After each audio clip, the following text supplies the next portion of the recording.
This then is how you should pray. Our Father in heaven, hallowed be your name.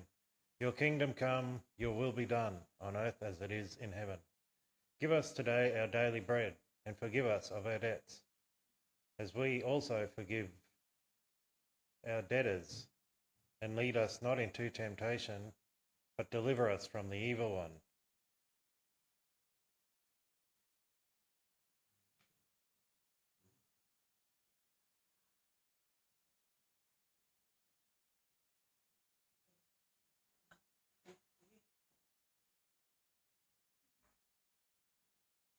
Thanks, Justin. For anyone who doesn't know me, I'm Deb. I'm part of the leadership team here. And hello. Today I wanted to talk a little bit about reflecting on our big year that we've had for 2025, and also to reflect on what it means to be citizens of the Kingdom of Heaven. And before I go much further, I do want to unpack a little bit about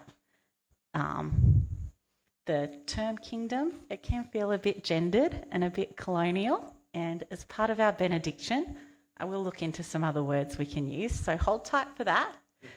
But for now, I think it's important to understand that there is intention in the words of Jesus and the way the Gospels or stories are written to show contrasting kingdoms.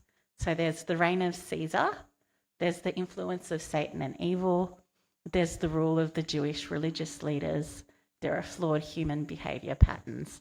And in contrast, Jesus shares a vision for a different kingdom, and he lives and dies demonstrating the values of the kingdom of heaven. So much of what we covered in our big year is about living as citizens of a heavenly kingdom. And sometimes when the news and the apps and AI and all kinds of other things can make this world seem bleak and hopeless, I need to remember that in every era, there's been this tension between citizenship in the world with all its brokenness and evil, and it contrasts with the citizenship of heaven that we are invited to invest ourselves in. We can't fully control what the worldly kingdoms and power structures around us are doing, but we can make choices to live our lives more as citizens of heaven and less of citizens of all the other kingdoms that want to rule our lives. We can choose to live in the way of Jesus and produce the fruit of the Spirit instead of getting swept away by all the values thrown at us by algorithms, ideologies, governments, and our own flawed humanity, all the brokenness that we carry collectively and individually.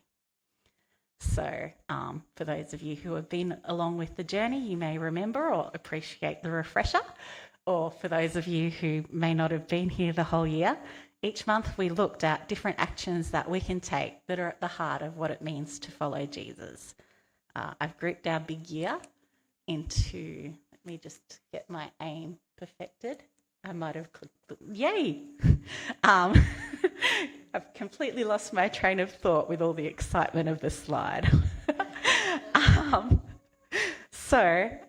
We looked at different actions that we can take that are at the heart of what it means to follow Jesus. So I grouped our big year into different themes that reflect primary values of the kingdom of heaven.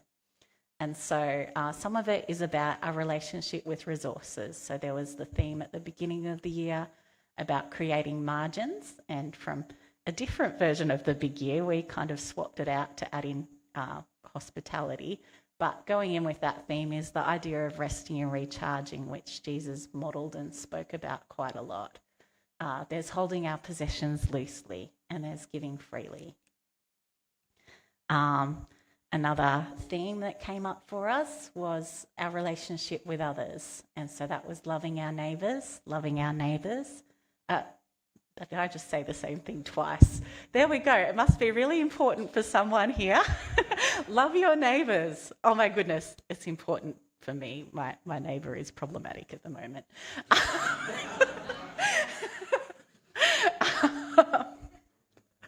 Anyway, loving our neighbours, loving our enemies, being hospitable.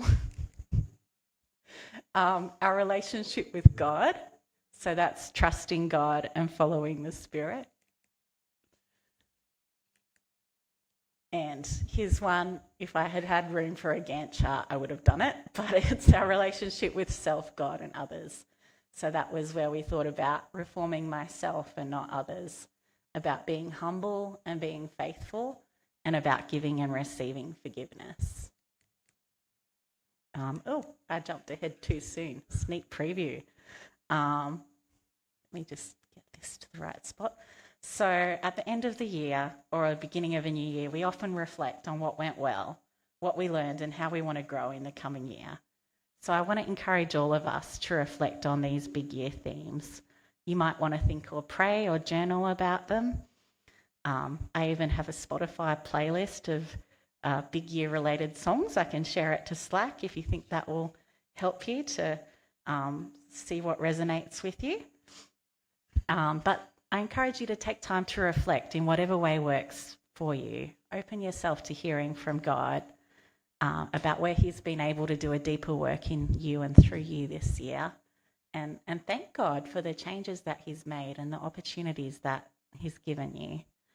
And also to allow God to put his finger on an area or two where he might like you to continue to grow or focus on thinking, how can I continue to live this out?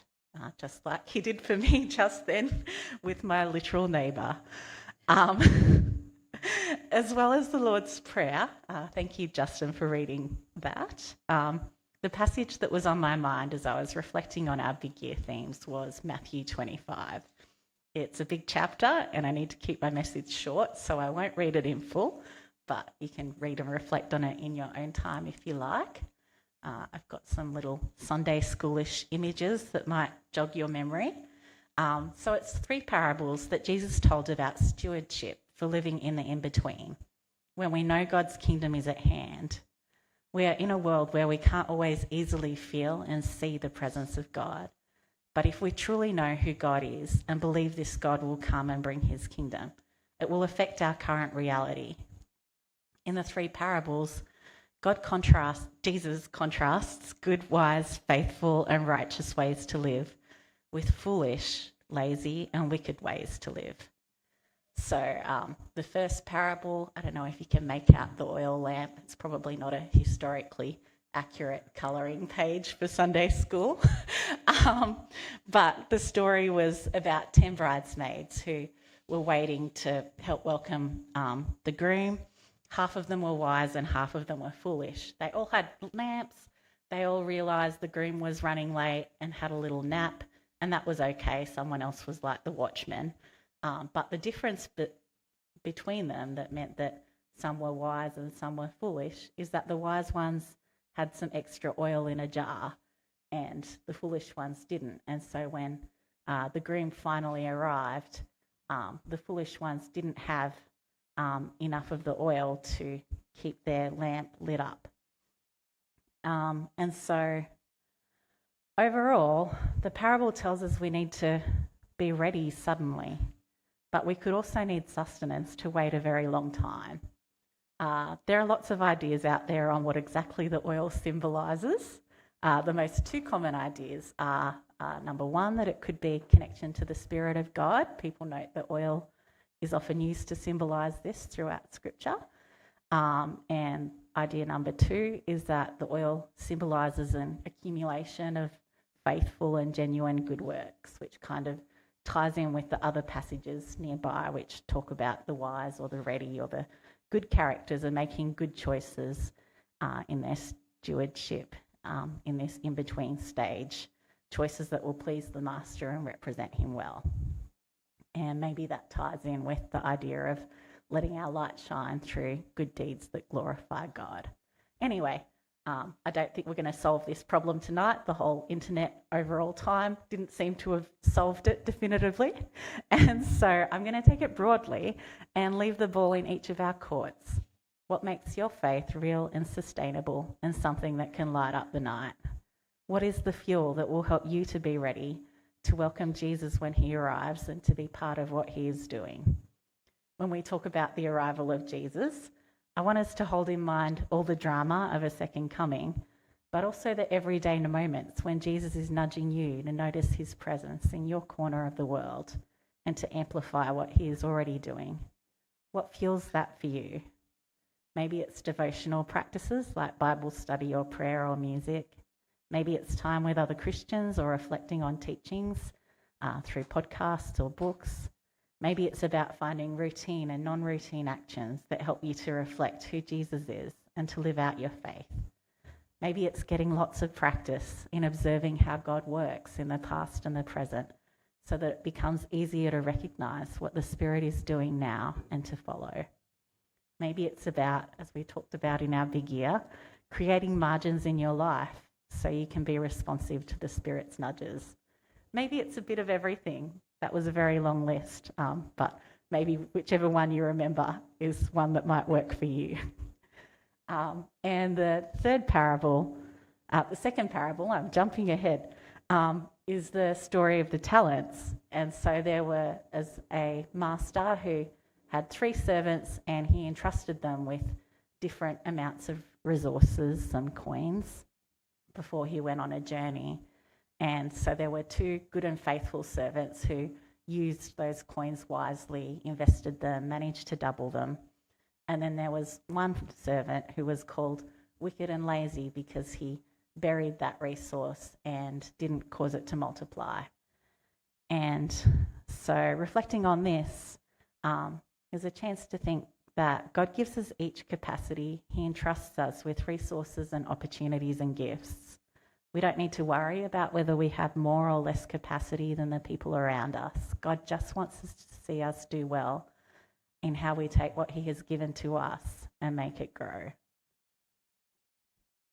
And the third one is the parable of the sheep and the goats. And so here Jesus divides the righteous and the unrighteous at the time of the kingdom coming based on how we treat one another, specifically people who are in need.